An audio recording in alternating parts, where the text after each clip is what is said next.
Hello beta, welcome to the finance and just way to learn the concept of physics and this is lecture number 3। तो बेटा आज हम लोग बात करने वाले हैं प्रोग्रेसिव वेव के बारे में। मैंने मेरे प्रीवियस लेक्चर में लेक्चर नंबर 2 में मैंने आपको बताया था क्लासिफिकेशन ऑफ वेव्स और उसमें हम लोगों ने देखा था कि एक क्लासिफिकेशन जो according to energy of propagation होता है, जिसमें दो तरह से हमने उसको कैटेगराइज किया था, एक था प्रोग्रेसिव वेव और एक था स्टेशनरी वेव्स। तो बेटा आज की वीडियो में हम लोग बात करने वाले हैं प्रोग्रेसिव वेव के बारे में। तो बेटा प्रोग्रेसिव वेव क्या होती है, मैंने आपको लास्ट टाइम बताया था, the wave which continuously travels in a single direction. अगर एक आधी वेव एक ही डायरेक्शन में जा रहा है then we called as progressive wave.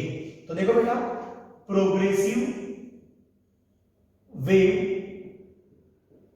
And its characteristics, और उसकी कैरेक्टरिस्टिक्स डिटेल में देखेंगे।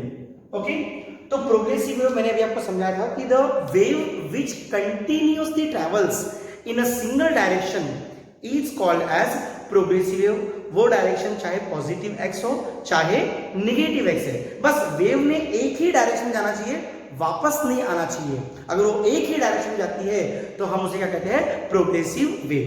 तो बेटा पहली चीज, पहली कैरेक्टरिस्टिक्स नंबर 1 हम लोग बोलेंगे कि वेव अगर प्रोग्रेसिव है तो वो क्या कर रही है, एनर्जी और साथ ही साथ मोमेंटम कैरी कर रही है। ओके, अगर वेव आ रही है जैसे कि ओशन वेव, अगर वेव आ रही है तो वेव साथ में क्या कर रही है, एनर्जी ला रही है और एनर्जी को कैरी कर रही है, साथ ही साथ मोमेंटम। Is it clear? तो पहली कैरेक्टरिस्टिक्स प्रोग्रेसिव वेव क्या करती है, हमेशा एनर्जी को कैरी करती है। नंबर 2, दूसरी बात हम लोग करेंगे बच्चों कि जब ये वेव आती है तो इस मीडियम के सारे पार्टिकल्स क्या परफॉर्म करते हैं, एसएचएम परफॉर्म करते हैं। जैसे कि देखो यहां पे बेटा मैंने एक वेव ड्रॉ किया। ओके, आप इस वेव में देख सकते हैं, जैसे इधर से वेव आएगी तो ये सारे पार्टिकल्स जो है, ये पार्टिकल्स क्या करेंगे बच्चों, अपनी ही जगह पे एसएचएम परफॉर्म करेंगे, टू एंड फ्रो मोशन लेंगे। वेव अगर आ रही है बराबर है तो मीडियम के पार्टिकल्स क्या परफॉर्म करते हैं, एसएचएम परफॉर्म करते हैं। Second characteristics, particles performing SHM, मतलब वो पार्टिकल्स क्या करेंगे, अपनी ही जगह पे टू एंड फ्रो मोशन लेंगे अबाउट द मीन पोजीशन और वेव का फॉर्मेशन। बच्चों तीसरी कैरेक्टरिस्टिक्स, जब ये पार्टिकल्स एसएचएम परफॉर्म करते हैं तो जब ये पार्टिकल्स एसएचएम परफॉर्म करते हैं तो इसमें एम्पलीट्यूड, फ्रीक्वेंसी और time period is same for all particles. समझाऊंगा आपको, A for amplitude, N for frequency, T for time period is same for all particles, is same for all particles. मतलब क्या होता है, देखो यहां से पार्टिकल मैक्सिमम कहां तक जा सकता है, यहां तक के, मतलब पार्टिकल मैक्सिमम ऑसिलेशन कहां तक लेगा, यहां तक। इसके ऊपर तो पार्टिकल जाएगा नहीं ना, मतलब हर एक पार्टिकल के लिए amplitude is constant, amplitude is same. Okay, amplitude change होगा नहीं। दूसरी बात फ्रीक्वेंसी, मतलब एक सेकंड के अंदर वो पार्टिकल्स कितने ऑसिलेशंस देता है, okay, that is same. Okay, number of oscillations perform by the particle per second is same.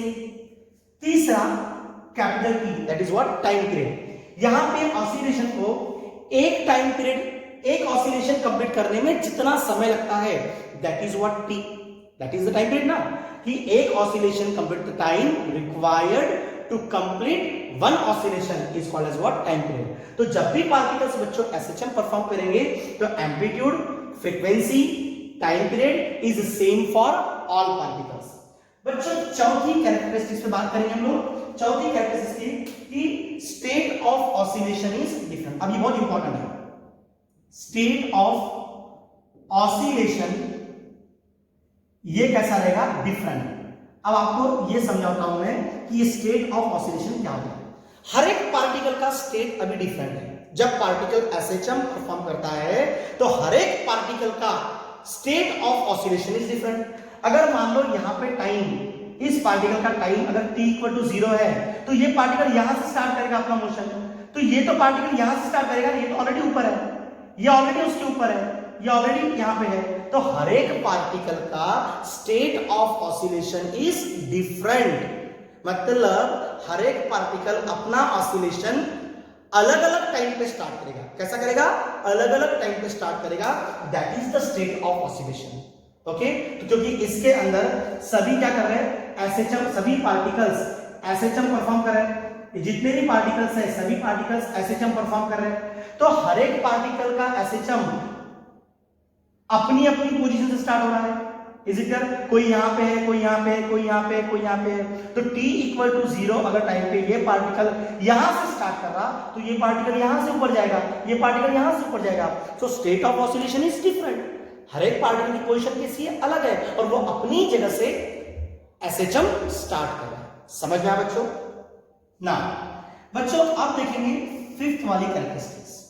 Fifth वाली कैरेक्टरिस्टिक्स ऐसी है कि स्टेट ऑफ ऑसिलेशन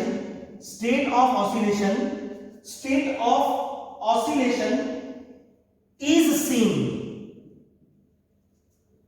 डिस्टेंस, इसके बीच का डिस्टेंस उसे कहेंगे lambda. That is the Greek letter called as wave length. मैं आपको समझाता हूं क्या। अगर दो पार्टिकल्स के बीच का स्टेट ऑफ ऑसिलेशन अगर सेम है, दो पार्टिकल्स के बीच का अगर स्टेट ऑफ ऑसिलेशन अगर सेम है, तो वो दो पार्टिकल्स के बीच का डिस्टेंस मतलब क्या होता है? लैम्डा। आप देख सकते हो ये वाला पार्टिकल और ये वाला पार्टिकल, ये भी अपना मोशन स्टार्ट कर रहा है, ये भी अपना मोशन स्टार्ट कर रहा है। मतलब यहां से यहां तक बीच में बहुत सारे पार्टिकल्स हैं, लेकिन कोई पार्टिकल का ऑसिलेशन, कोई पार्टिकल का स्टेट इनके बराबर नहीं है, क्योंकि ये अपना मोशन स्टार्ट कर रहे हैं। हर एक पार्टिकल अपनी अपनी जगह पे है, बराबर ना? तो इन दोनों के बीच में ऐसा कोई पार्टिकल नहीं है कि जिनका स्टेट ऑफ ऑसिलेशन ये दो पार्टिकल के बराबर है। बात समझ में आ रही है? तो ये दो पार्टिकल का स्टेट ऑफ ऑसिलेशन कैसा है? सेम है। तो ये दो पार्टिकल्स के बीच का डिस्टेंस मतलब होता है क्या? लैम्डा। और इसे कहते हैं बच्चों क्या? Wave length. तो बड़ी सिंपल सी डेफिनेशन है वेवलेंथ की। वेवलेंथ क्या होता है? It is the distance between two particles having same state of oscillation. Having same state of oscillation. Is it clear? तो यहां पे दो पार्टिकल्स के बीच का डिस्टेंस, ये दोनों पार्टिकल सेम स्टेट के ऊपर है, तो इनके बीच का डिस्टेंस मतलब क्या होता है बच्चों? वेवलेंथ। और यहां पे तुम्हारी एक वेव क्या होगी? कंप्लीट। इज इट क्लियर बच्चों? तो that is most important. Then बच्चों 6 नंबर का कैरेक्टरिस्टिक्स मैं इधर लिखूंगा, ठीक है? अब देखो 6 नंबर का कैरेक्टरिस्टिक्स क्या है कि ये डबली पीरियोडिक। ऐसा है डबली पीरियोडिक। बच्चों पीरियोडिक का मतलब क्या है कि इक्वल इंटरवल के टाइम में बार बार रिपीट होना। क्या ना? रिपीट होना। That is what periodic. Doubly periodic मतलब क्या है? इसमें इक्वल इन स्पेस और इन टाइम, ये स्पेस और टाइम में कैसा रहेगा? इक्वल रहेगा। कैसा बच्चों? यहां से मेरा वेव स्टार्ट हुआ, वेव यहां पे खत्म हुआ। जब वेव यहां पे खत्म हुआ तो वापस ये सेम पैटर्न आएगा आगे। मतलब लैम्डा डिस्टेंस के बाद में सेम पैटर्न वेव का आएगा। फिर लैम्डा डिस्टेंस के बाद में एक और वेव का पैटर्न आएगा। मतलब it is periodic in space. It is periodic in space. Her lambda distance के बाद में वेव का पैटर्न रिपीट हो रहा है। That is what periodic in space. अब पीरियोडिक इन टाइम मतलब क्या होगा कि जितने समय में ये एक वेव कंप्लीट कर रहा है उतने ही समय में अगली वेव कंप्लीट होगा। मतलब पीरियोडिक इन टाइम, उतने ही समय में अगली wave. It means that it is doubly periodic. It means that it is periodic in space as well as periodic in time. बच्चों लास्ट प्रॉपर्टी जो कि और ज्यादा इंपॉर्टेंट है, इसके एग्जांपल्स क्या है? कौन सी है प्रोग्रेसिव वेव्स? तो प्रोग्रेसिव वेव्स रहेंगी कौन सी? लाइट वेव्स, उसके बाद हम लोग बोलेंगे साउंड वेव्स।